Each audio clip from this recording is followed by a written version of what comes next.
Hey guys, how's it been going? This is JSer. If you ask what is the hottest topic right now about front-end development, it must be React Server Components, right? If you're on Twitter, everybody's talking about it. The React team, I think, are trying hard to promote this new paradigm shift.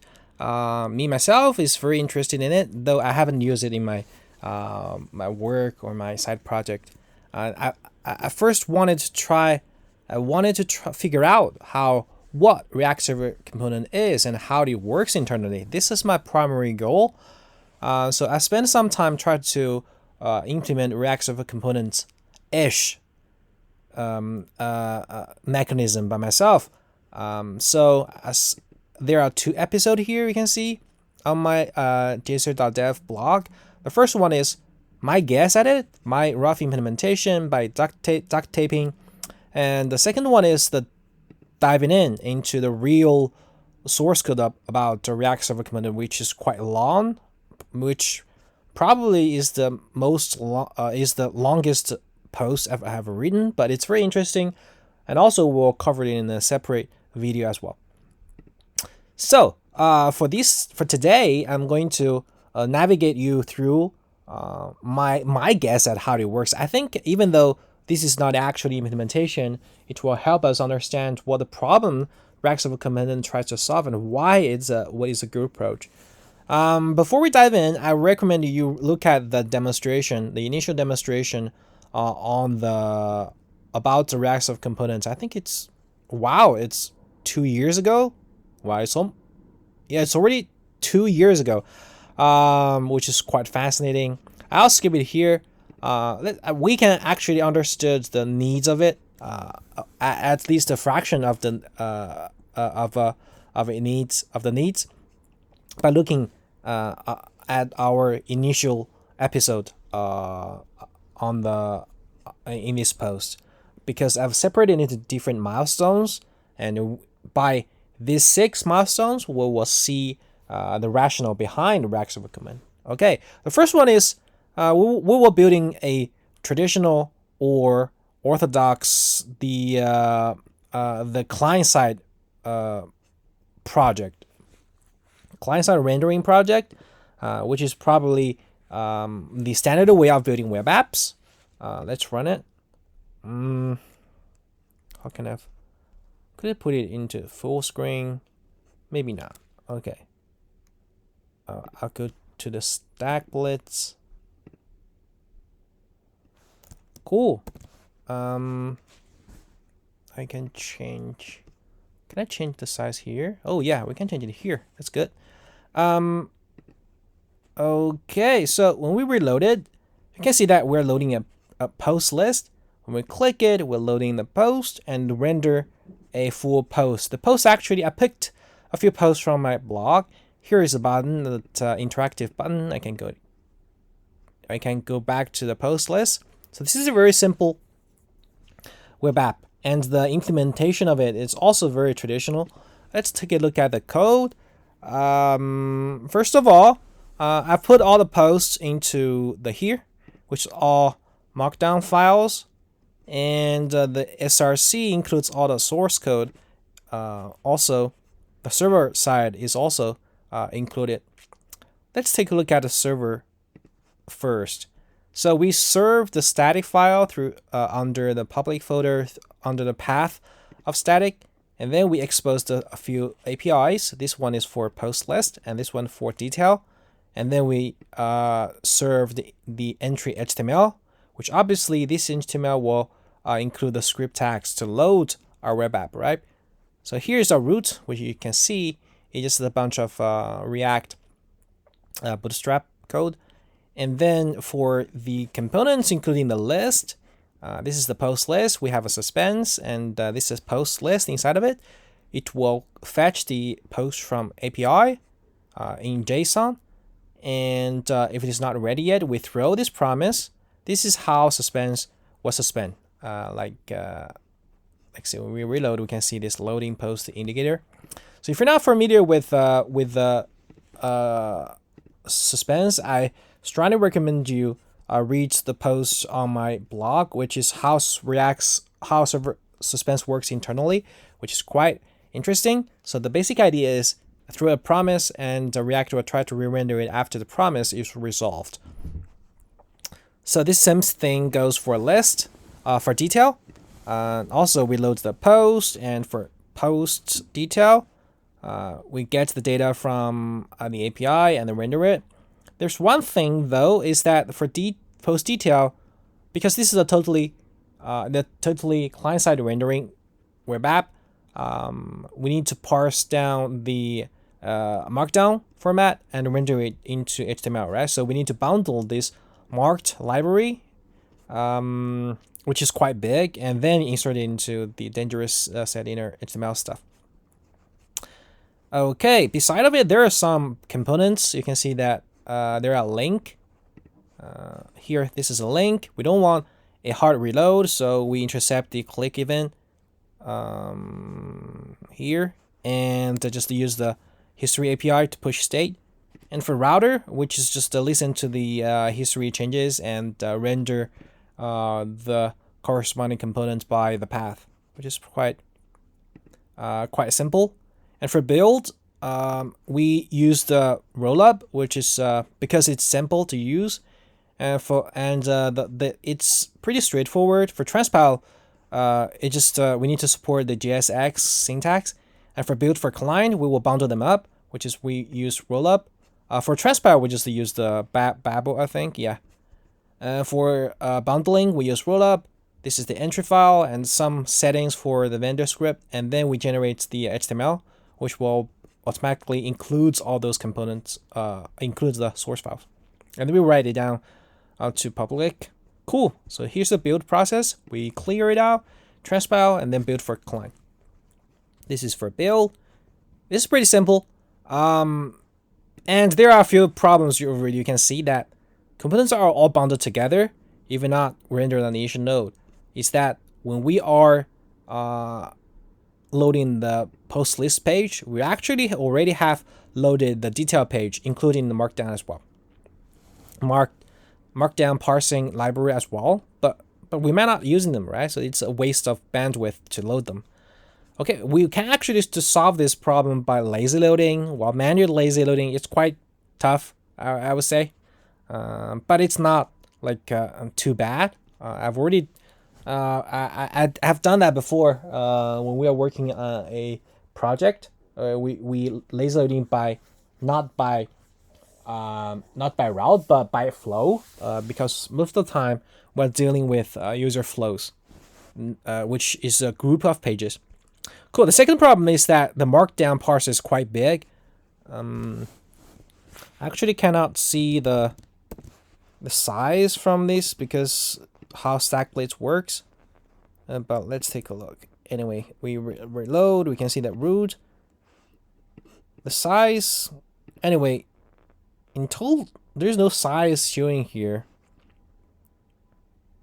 Any size? Can we see? Show size? No. Anyway, if we take a look at the response, we can see the marked actually library is bundled here, a markdown parser. Yeah, it's quite big, and we don't want it. It's too heavy. The third problem is API exposing is tedious. Like we've already exposed two API, right? API post and post detail and post list. Imagine that we have to do this every time we want to add something new, and this API exposing is purely for it's just a mechanism to transfer the data, which is quite tedious. So here's the situation and how can we improve. Let's first start with the dependency issue, the markdown. We first want to wait a minute. Yeah, we want to remove the markdown parse library from the client. So if we don't want to do it in the client, we have to do it on server, right? One thing we need to remember is that I've already put it in many of them posts in JSer.dev. You can see that for JSX, it will render to something like JSON like this. Well, it's much more complicated than this, but the idea is this. And then this is like a blueprint. A React will try to create the DOM based on this blueprint, or update the DOM tree. So you can see that this is JSON. Actually, we are able to serialize it. Well, there are some unserializable data format like symbol stuff, but we can work around that easily. So the idea, you can see that for the rendering of the post, and let's close it. It's kind of like eats my CPU. Okay, let me reload it. Okay, here. So the idea is that for the post detail, it's quite heavy. We won't get it rendered on server, and on the client, we just wanted to receive the data from the server, rendered, not the JSON for the raw data, but render the result, like the description, as it was said. It's the final result of this. So what we're going to do is that we manually split the post detail into a client and server component, and the client, it just pass down the props, and it will get the response from render. And then render, this is the endpoint. Render will render the post detail server into JSON, and then feed it to post detail, and detail can render the response. Which sound quite straightforward, right? Let's take a look. So this is the second milestone.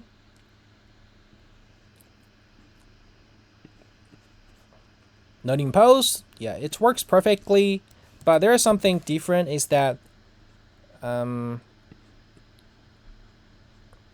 okay, here, let's reload it. You can see that there's a render method.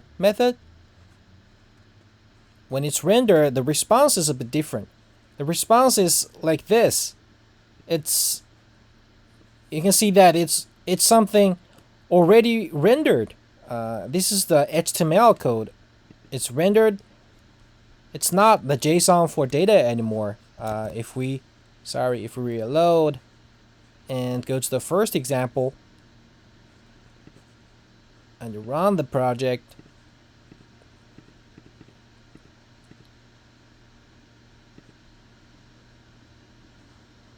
reload it, you can see that we're getting posts. We're getting posts, and this, right? We're getting the raw markdown from the post list. But if we go to the second example, oh, sorry. Okay, we are talking about the second screen, which is the detail screen. Go to the detail screen. You can see that we are fetching API and gets the raw markdown and get it rendered. But in our second milestone, which is different, let's run it.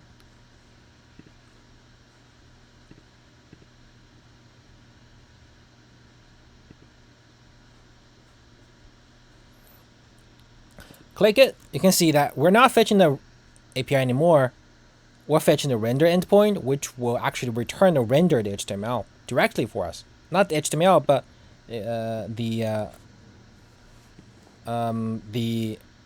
like say serialized the React tree, as I said, like this. Cool. Let's take a look at our code on GitHub to see what is going on here. So you can see that, as we said, we split the component of about the post detail into two parts. The first one is server.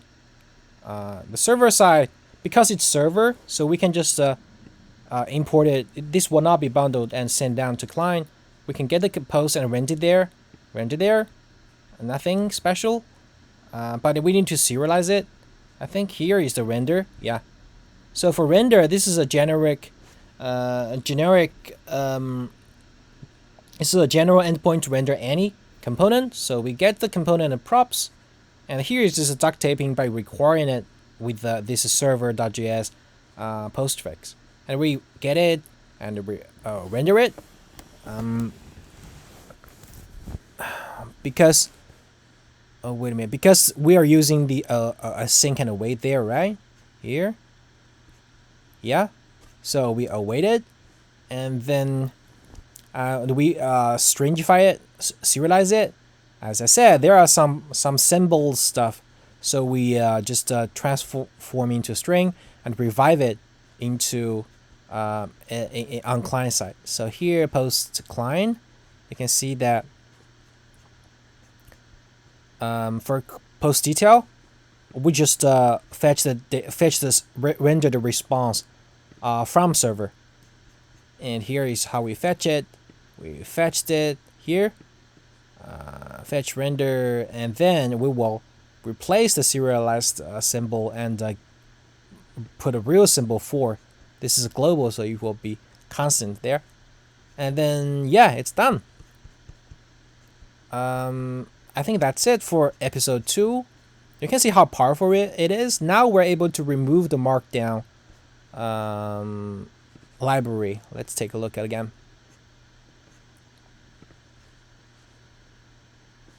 This is the root, marked. No, yeah, we don't have the marked anymore. So the heavy part is already lifted into the server side, which is pretty awesome, right? Okay. Well, there are some other things we need to fix. Is that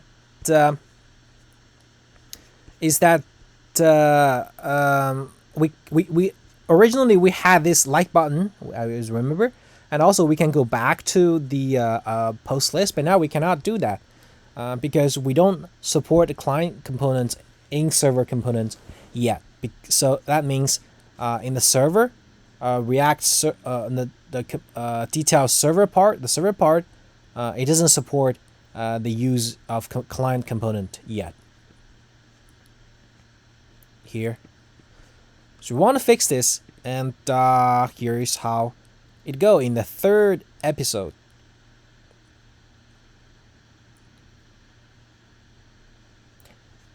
Yep, here's the post list, and then we click it, and then we can, yeah, it is interactive, and then we can go back. In the previous example, yeah, we've already just to show the direct detail page. Cool. So how this is achieved? Well, this is pretty simple actually.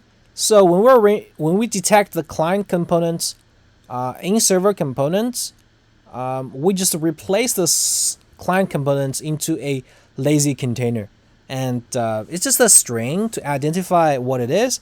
And in our client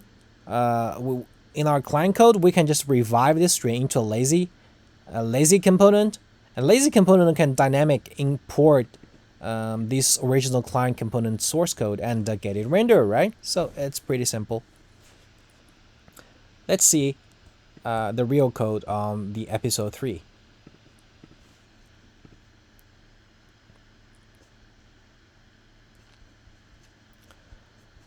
So for the link here, because we need to be able to import it dynamically, we put into an entry in the build script here. So now for post list,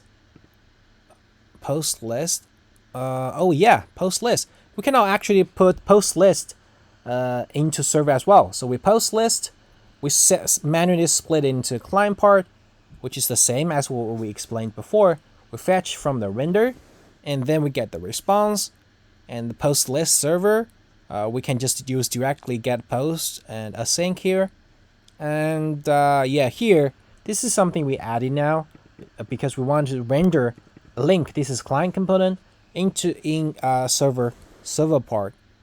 And how it works is that if we go to the serialize, where is it serialize here, here server in render, we move this coding to serialize function, and in serialize function we have this replace client component function that will detect if a component is client, then we it's actually not client, but it detects its function. So So now we're treating all functions into client component, and you see, if it is a function and it's under the React element, we will replace it into lazy container, and we have the component name as the props, and in the client code we have this deserialize, which is used when we get the data. Where are we? Like here, we can deserialize it, and in deserialize it, we will check if the lazy component is there, and then we will replace it into a lazy container and pass down the props to lazy container. And in the lazy container, it's pretty simple.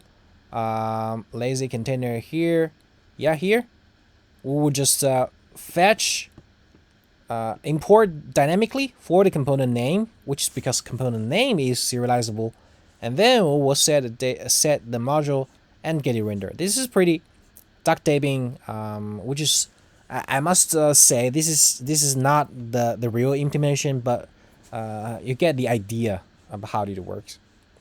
So yeah, this is for episode 3. You can see that what we done, 2 things: make post list, separate post list into client part and server part, and also we've already support the client components, not component, but all components inside of the server part. So that's enables us here. So you already noticed the problem here is that if you want to do the manual split every time we want achieve the server DOM, a server rendering for the components, then this is quite tedious. It's not scalable. So we need a way to manually build the server component for us. Why? Because if you look at the post list client and the post detail client, as we see before, the code is almost the same actually, which means that there is always a fetcher, and the process will be the same, and then there will be a placeholder component that will just fetch the data. So this one is almost the same. Then we can move it together, right? So yeah, let's go to the episode 4. Yeah, okay, for episode 4, here's what we do. We can modify the build script to do this automatically for us, so that, okay, default components are all server components unless the use client is declared. And then for server components, we will split into a client part and server part, but we won't add any postfix for the server client anymore, because for the client code we've already put in under public, and for server we won't use the code in public, so we can keep the name as it is. So now after building, client code use the public and server use build, so we can use the same name without this postfix anymore. Okay, so let's see first what we have in episode 4.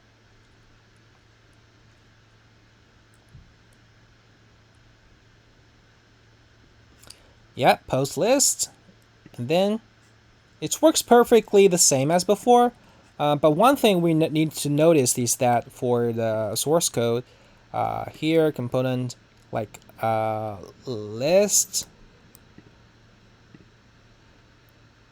we say it's use client, and list use client, and for post list, you can see that we just direct import the post list. Post list, it's a server component, and there is no postfix. So from the app view, except for the use client directive, it's totally the same as we built at the beginning, right? It's just the same. But I must say that our approach here is kind of is wrong, because for the real React server components, we cannot import a server component into client. But here's a demo purpose. You can ignore that. Okay, let's take a look at the changes. Episode 4.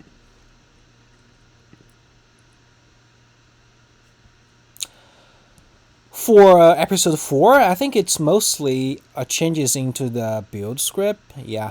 Okay, let's go to the build script first. No, let's go to the component first. For components, we don't need the client or server postfix anymore. And also, because we automatically build the client part for us, so we don't need these manually created post client part anymore. So we remove them. Instead, we have this client base, which will be bundled by default, and this will be used into the actual build process. So for the client base, you can see that this is the replacement for both of these two client part. It's pretty simple. All the queries will be stringified and passed down to the render.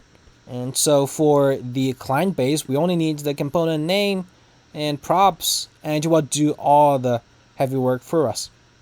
So yeah, for the build, okay, build is a bit changed a bit now. So let's take a look. So for build for client, we, as we said, when we build, we want the server components have the client parts automatically for us. We get all the components under the component directory. That's why we need like React server components needs to be implemented with the help of frameworks. So for each component, we generate the client part. You can see import React, import client base. We already covered it. And client base, we have the component name. So this is just this is it. And then we will write it down to the builds, and later in the rollup, we will just bundle them together. Yeah, this is it. And then, for read all components, yeah, this is just get the files and do stuff.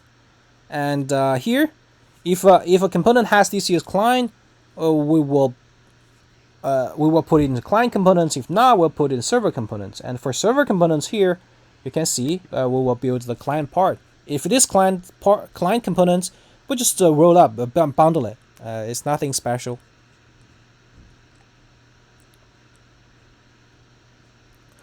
Yeah, that's it. That's for build. And I think there's here, because as I said, we've put it here. Actually, the builds change the content for bundling, but the transpile, we need to transpile it again because we want the server component to be used, right?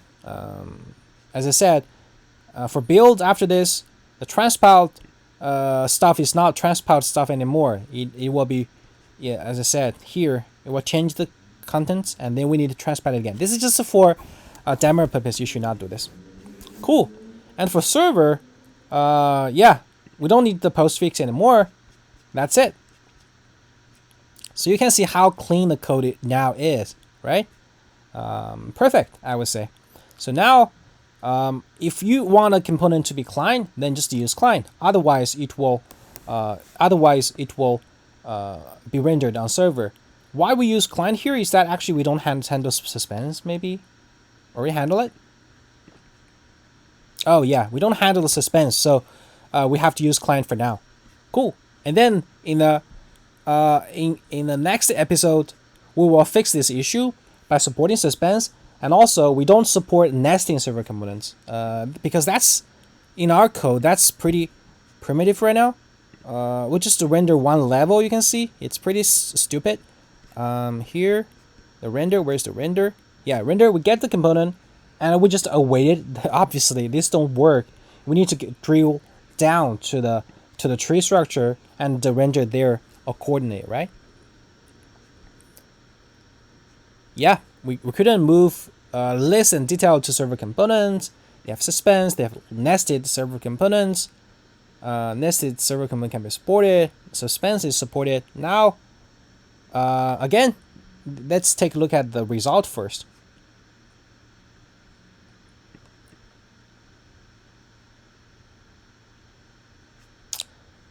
again, it's rendered pretty the same. This is interactive. This is a client component. Let's see. Components list.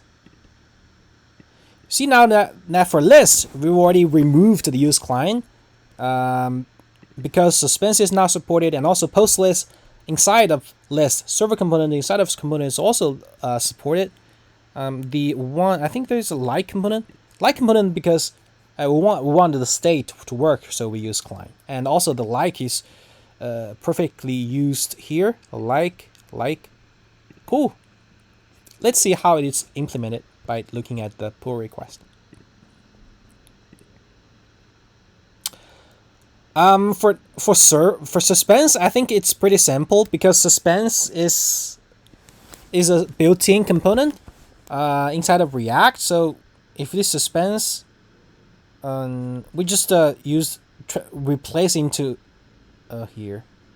Oh yeah, here. Actually, it works. Oh, wait a minute. Where is it? Type symbol. Okay, here. This is for Suspense. The symbol under type of is for React element. This one is for Suspense or lazy or other kind of component. So with this and in deserialize, we can, yeah, this is for Suspense, and Suspense is there. But Suspense, there is something we need to get it. We need to Suspense. We need to force the Suspense to suspend, right? Let's see what we've done here. We've done okay for server serialize. Actually, we add a render server component function, which will walk down the tree and render as we need. So here is just a render, and this is, you can see this is render. It's the array element, and then this is for our React element. If it is function, we just call the render the function again. So, but I think this is suppose that all the components are asynchronous, right? Cool. I think. Wait a minute. There's a. Wait a minute.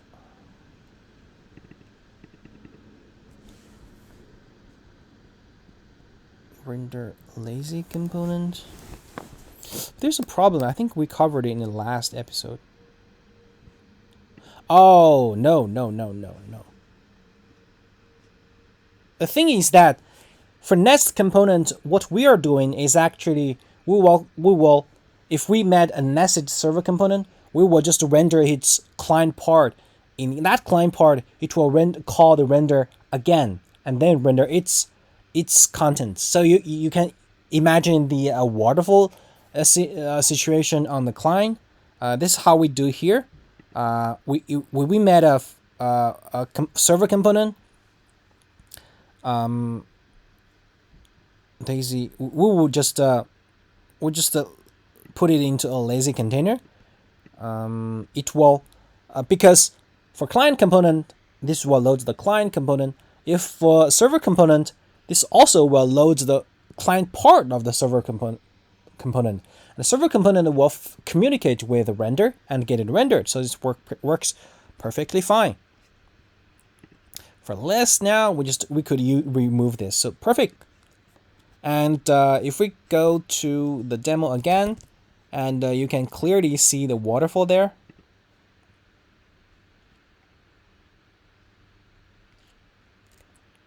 See here, render.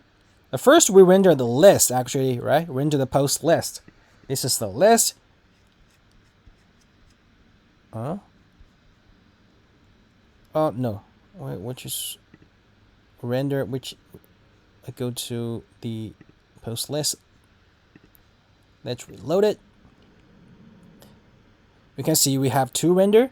The first one is I think the list. Yeah. We render the list, and list for each for the real list. This list This list has the suspense, and inside of the real post list, actually we get the post list rendered again, and it creates a perfect waterfall here. You can see, rendered again, and then again, but it works just perfect fine. Dan is not happy about it. We should not do this. So, in order to address this issue, is that actually we could use stream to stream down the default upcoming component for us. So we don't need this waterfall. Rather we have two render. We have one render, but waiting for the response. Let's go to the last episode is render it and stream down the response. Now let's take a look at the result. Great. Let's go to here and render it again. I must say there is some bugs on StackBlitz because they have some issue about the streaming. I suggest you clone the app, clone it, and okay, I think I have it. Yeah, here. Load it. Loading post. You can see that there's only one render, and then in the response we have two. First is the list, and then this one is the post list. So one request and get all this response. Cool. And let's see what's changed.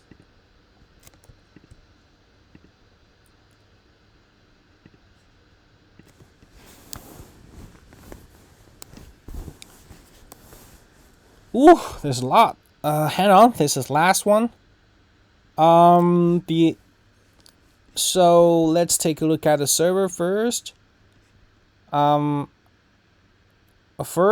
this is just some improvement that move the serialize into the render server component.